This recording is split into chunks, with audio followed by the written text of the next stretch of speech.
Soul 3, a realistic epic fantasy adventure for adults, by J.N. Wdowski. Note: for your full enjoyment, be sure to read or listen to the end and continue to the next chapter. Chapter 45. The next day. Greendale was correct. Not only did most families want to send at least one of their daughters of age to the shelter, most wanted to send all their daughters. Greendale had to put his foot down. He allowed only girls between the ages of 16 and 25 years old to put their names into a small barrel to be picked for a lottery. "Please, Greendale, Michelle will be 16 in only 3 months." Her mother begged to have her daughter's name added to the lottery. "I'm sorry. I can't make any exceptions," Greendale insisted, as he stood on a platform looking over the green that was filled with a mob of parents and young girls of all ages. Dale, Josh, Ensha, and Zup stood behind him. Pixa hovered near Dale. Dale noticed that many of the parents had their daughters wearing low-cut dresses, showing off what cleavage they had, and short hemlines exposing their youthful, attractive legs. Younger and older girls were wearing heavier makeup than usual. Their families were desperate to make their daughters look as fertile and appealing as possible, to have them considered for the lottery. Hundreds of hands reached out of the crowd waving strips of papers with their daughters' names written on them. The daughters mostly seemed scared and confused by the commotion of their elders as their parents commanded them to smile more and bat their eyes at Greendale. "My daughter may be 14, but she is already productive and very healthy. Her name should be added."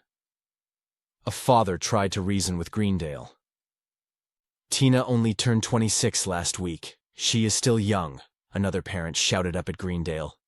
Many voices of parents and older single women barraged Greendale to allow them or their daughters' names to be added. Dale had to use his men to push back the crowd as Greendale began to spin the barrel for the lottery. Each time the barrel stopped spinning, he placed his hand into the barrel. Pulling out a single piece of paper, he would read out loud the name of a young woman and what settlement she was from. He would then spin the barrel again to pull out the next name. Families jumped up and down, cheering if their daughters won. If he would read a name that was related to a previous name that was chosen, he would rip up the piece of paper and spin again. Once the 20 names were announced, the girls were allowed to climb onto the backs of the 3 covered wagons that would take them to the shelter. Soldiers tried to control the push of families that were still trying to get their daughters that had not been called onto the wagons. Dale was forced to pull out his Glock and fire into the air. Startled by the gunshot, the crowd stopped pushing and shoving and looked up at Dale. Greendale addressed the crowd. "This is only a backup plan. I am confident we will win this war. Not only will East Riverton not fall, but we will lift the demonic siege upon Tregor. Get back to work. We want to save all our daughters. How we fight in these coming weeks will determine their safety." Groaning disappointedly, the crowd reluctantly went back to preparing for the war effort. Once all 20 girls were upon the wagons, the north gate was opened. The teamsters on the wagons snapped their reins and yelled, "Giddy up!" The wagons rolled out with a squadron of mounted spearmen as their escort. Greendale turned to Dale. "I was almost tempted to order them that once they dropped off the girls, to pack the empty wagons with the library and bring it back here." "That would not have been a wise move," Pixa replied. "If East Riverton did fall, those books would be the first thing they would torch." "I agree with Pixa," added Dale. "I know, but perhaps there is more information in those books that could help us now," Greendale pointed out. Josh placed one of his blue hands on Greendale's shoulder. "The great author has written you to do what you have done. You are remaining true to his narrative." "Praise the great author," agreed Ensha. Greendale seriously looked at Josh and Ensha. "Can you pray to the great author to write that we win this war?" "We never pray," Josh responded. "We would never assume to know better than the great author." "We don't pray to him," Ensha confirmed. "We praise him for what he has written for us." "Well, try?" Greendale insisted. "Couldn't hurt," Dale added. "Well written." Josh and Ensha both agreed. 2 days later. The skies darkened midday. Suddenly, and not surprisingly, a messenger knocked upon Greendale's office. Dale, Zup, and Josh were meeting with Greendale as they were planning coordination with the Neethtons and the Quadtrons. The messenger from the west gate entered after Greendale called him in. He is back, and he is not alone. The emissary? Questioned Dale. Yes, and he is with her. Now you will see! The glass in the back cage gleefully screamed out as he rattled his cell bars. Greendale narrowed his eyes and glared at the glass, causing him to meekly step back from the bars and disappear into a dark corner of his cell. Just her and the emissary? Zup asked. Shaken, the messenger replied to Zup, No, sir. She is with at least a cohort of demonoids and that glass trader with 2 tormentors behind him. A show of force, Dale pointed out to Greendale. Do you think she is planning to attack us? Take us out before we can aid Tregor? She knows a cohort is not enough to take East Riverton. Greendale stood up and put on his fedora. She is clearly here to parley. The other 3 stood up and followed Greendale back to the west wall that overlooked the bridge that crossed the New Angle River. Western Wall. The sky had never been so dark. Thick black clouds hung low over them. Unable to fly, Pixa insisted that Dale carry her in his vest to the top of the western wall. Upon reaching the top, they looked down at the stone bridge that crossed the river. Greendale, Zup, and Josh joined them on the wall above the barred western gates. Over 500 demonoids were formed into 5 new battle formations. Dale noted that they seemed more disciplined than usual, as they kept tight formations on the opposite bank of the river. They were also uncommonly silent. Only the sound of the Nanepack leaders barking in the distance could be heard, as they shouted commands to each of their Durdnas. At the far end of the bridge, a Tertius with his command staff behind him stood. Just below their walls, on the eastern end of the bridge, stood the man named Glass, with 2 tormentors behind him.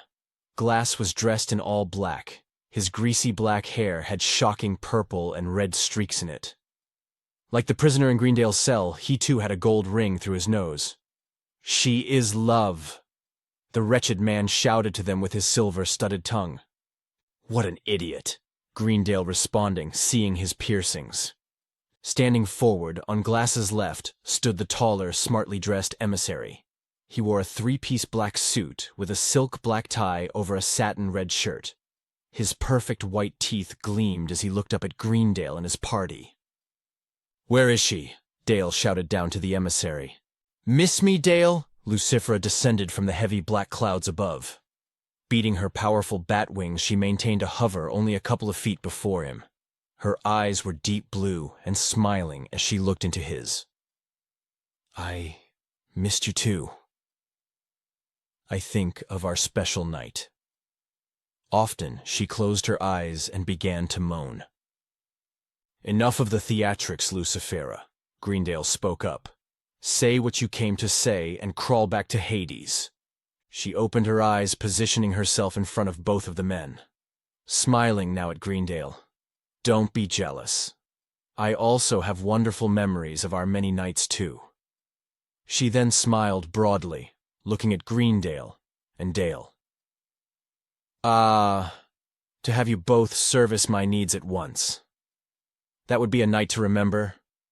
Student and mentor filling me together. She laughed.